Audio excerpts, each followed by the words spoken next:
22 years old and low A. That's old for the level. We need to see what he can do in high A.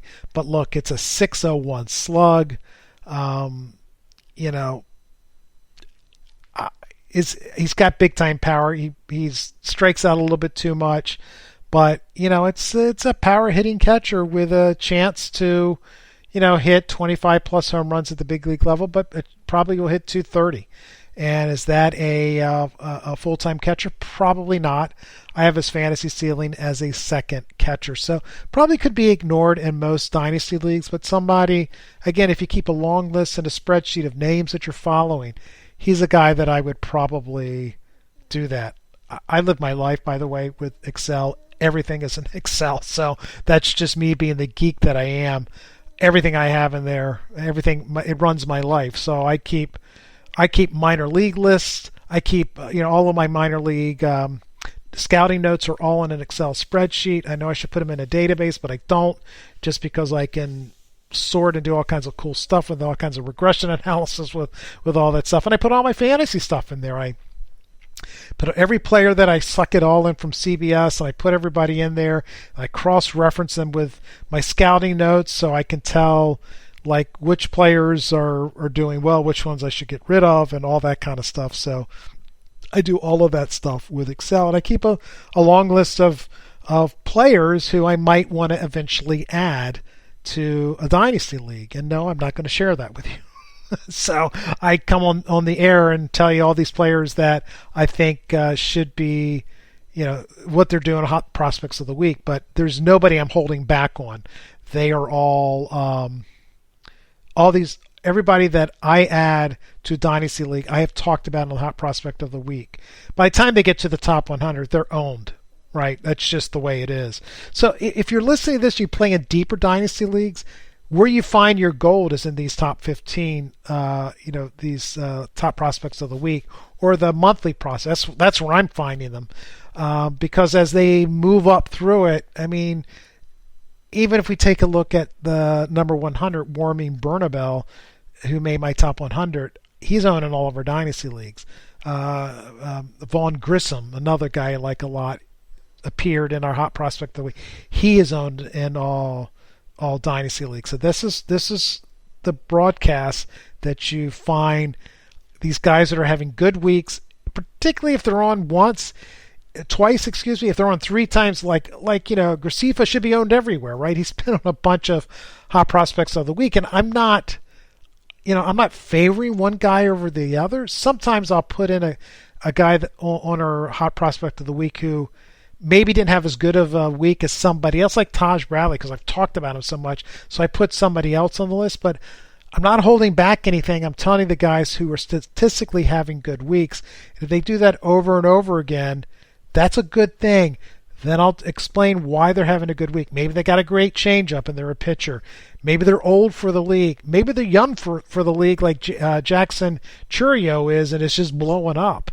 That's hopefully the value that I'm bringing to you, and that's what I use these podcasts for, and hopefully the value that you get out of them. Let's take another break, and I will do the pitchers. It's only 4, so this will be a quick segment.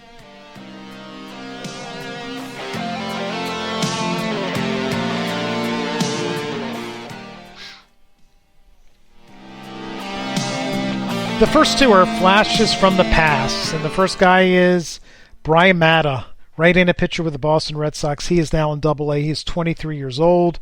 He pitched 7 1/3 innings, 4 hits, 1 earned run, 8 strikeouts, and 2 walks. And for the season, 18 1/3 innings pitched, a 2.45 ERA, 12.2 strikeouts per 9, but a 4.9 walks per 9. This is his first year back. I believe it's his first year back from Tommy John surgery. My understanding, he is hitting 100 miles per hour. There's clearly control issues, and his secondary pitches aren't quite there yet. It's still a max effort delivery. I've only looked at video, so I have not seen this guy live yet. And he's always struggled to find the strike zone. So just because he's had Tommy John surgery, don't think he had elite control, and he'll get that back once he works knocking off the rust from Tommy John surgery. Now, with his max effort delivery, it's just hard for him to repeat his delivery and find that common release point. That's why I've always said I think he would work best in the bullpen as a high leverage reliever. And he reminds me of Bruiser Gatterall, right? Who I think I got a save last night. So I think Mata's stuff's a little bit better. Fastball moves a little bit. Gratterall stuff he throws high end velocity, but the pitches are pretty flat. Mata's got a little bit of riding action on his fastball, so a good spin rate on it. But that's where I would put him if I were the Red Sox. I'd move him on into the bullpen and let him go hunt with his arm and not try to worry too much about his control. Number 2 is a real flash from the past, and I think everybody in baseball should be rooting for this guy, and it is Anderson Espinoza. He is a right-handed pitcher. Now he is with the Chicago Cubs. He is in Double-A. He is 24 years old. This week, 5 innings pitched, 0 hits, 0 earned runs, 7 strikeouts, and 1 walk. For the season, 43 1/3 innings pitched. Not great at 7.27 ERA. Like the strikeout rate at 11 per 9. There's too many walks at 5 per 9. There's too many home runs, 10 home runs in 43 innings. He's currently sitting 94 miles an hour with no spin and an average changeup and slider. So that's so his balls are pretty flat. This is a kid who's had the long and winding road, right? To use a Beatles tune. Used to be a top 100 prospect back in 2016 when he was with the Red Sox. And it was funny, the Red Sox moved him. I remember talking about this at length because I thought the Padres got such a great deal because they traded, I think it was player for player, Drew Pomeranz, who became a pretty good reliever for a while and then just blew out his arm and never heard from him again. But it was really a prospect challenge trade at that point. I really liked the Anderson Espinoza side. Espinoza pitched maybe a month, blew out his elbow. I don't know if he blew it out again. I know he had shoulder problems, but he didn't pitch in 2017, 18, 19, obviously with 20 with the pandemic season. He missed 4 full seasons of ball. And I don't know, I don't think he was traded. I'm assuming the Padres waived him. Wound up being a Cub. And look, it's been a good week. It's an encouraging week, but there's still a long way to go. So to me, I write my notes. He's a name to reminisce on, but not a guy to put on your dynasty league yet. So yeah, maybe he can gain some level of control back and go back to 80% of the guy he was back at the Red Sox. But at this juncture, you just can't bet on it.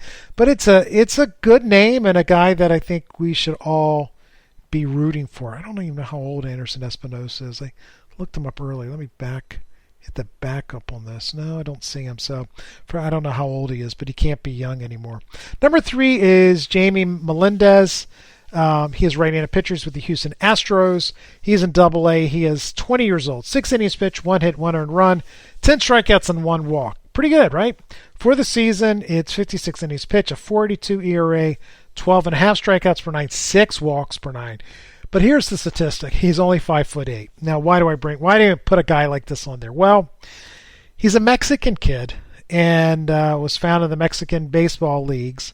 And it was back in the Lunau days, right? Lunau was worked hard on scouting Mexico, and that's where they signed Urquidy from Mexico. Not a big guy either. He's like 5'10", 5'11". He turned out to be a decent pitcher. And a lot of people thought maybe Melendez will fall into that same kind of realm. And, it's funny. So Lunau's it was all about metrics, right? So you had to have something. It wasn't size, right? Size mattered for Lunau, right? But so it must have been something that he saw with Melendez, and it was. When you dig into it, he has a very, very high spin rate, and he has a tremendous changeup. So the fastball sits at mid-90s, but with this high spin rate, it's really moving around a lot. And he's got the changeup that apparently can get big league batters out if you were to pitch today. So he's in Double-A. So maybe become a bullpen arm. There's not a lot of success with guys who are 5'9" in pitch or 5'8" in pitch. Stroman is listed at 5'10". He's probably more 5'9". So, because you always have to subtract an inch or two. Very few guys, unless you're really tall, are actually that height, right? So I think they must take the measurements with their cleats on or something. But he's not a zero. Probably shouldn't be owned in a dynasty league, but maybe there's something there. Here's another guy that had a great week and the polar opposite of Melendez. That is Joe Boyle. He's a right-handed pitcher. He with the Cincinnati Reds. He's in high A. He's 22 years old. 5 innings pitched, 1 hit, no earned runs, 12 strikeouts and no walks, which is important. 55 innings pitched for the year, an 0.65 ERA, 14.6 strikeouts per 9, but a 6 walks per 9. So literally he's striking out a ton of guys. He's putting a lot of guys on base, but no one's getting any hits off this guy because no one's scoring runs. It's pretty remarkable. The reason is the polar opposite. He is 6'7", so he's a good foot taller than Melendez. And it's a guy that throws really hard, 100 miles an hour. He's always had trouble throwing strikes. That's still persisting today, but at least with the no-walk week that he had in 5 innings, that's notable and should be maybe a source of encouragement. I would not say that, hey, all of his troubles are behind him, but it is notable, and I thought I'd bring him out. I think ultimately he's a bullpen arm. It's not a guy that, not another guy would be adding to my Dynasty League. Take our final break, get back. Let me go through 5 minutes of a quick review of everybody.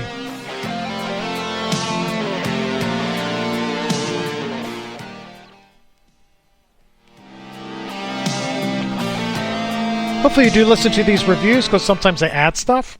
So, sometimes there's nuggets in there that I forget to say in my, minute-long talk of each player.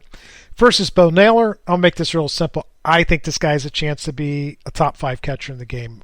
Love Bo Naylor. Again, small sample size. I saw him catch 2 games and DH 1 game. I saw him playing 3 games. I was blown away by him. Pedro Leon. The guy, so I think I saw him only in 2 games in the fall league. I was not blown away by him. I hate the approach. I love the fantasy-friendly tools. I hope he makes it. I have him on a couple of leagues. I'm rooting for him. I'm not so sure it's gonna work out. Number 3 is Brayan Rocchio. A kid that's not had a great statistical year, but I think a kid that is going to have some power, a little bit of speed. And yeah, I kind of like the player, like what I saw. I think he hits enough to be a full-time regular.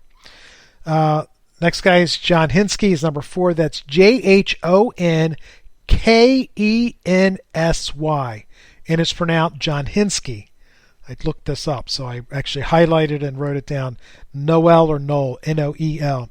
Third baseman with Cleveland. Huge raw power. Considerable swing and miss in his game. Jordyn Adams. Just all kinds of crazy fantasy friendly tools there. I hope he makes it. Double plus speed, really good bat speed. I think he's going to hit with some power eventually. It's all going to come down to how much he's hit.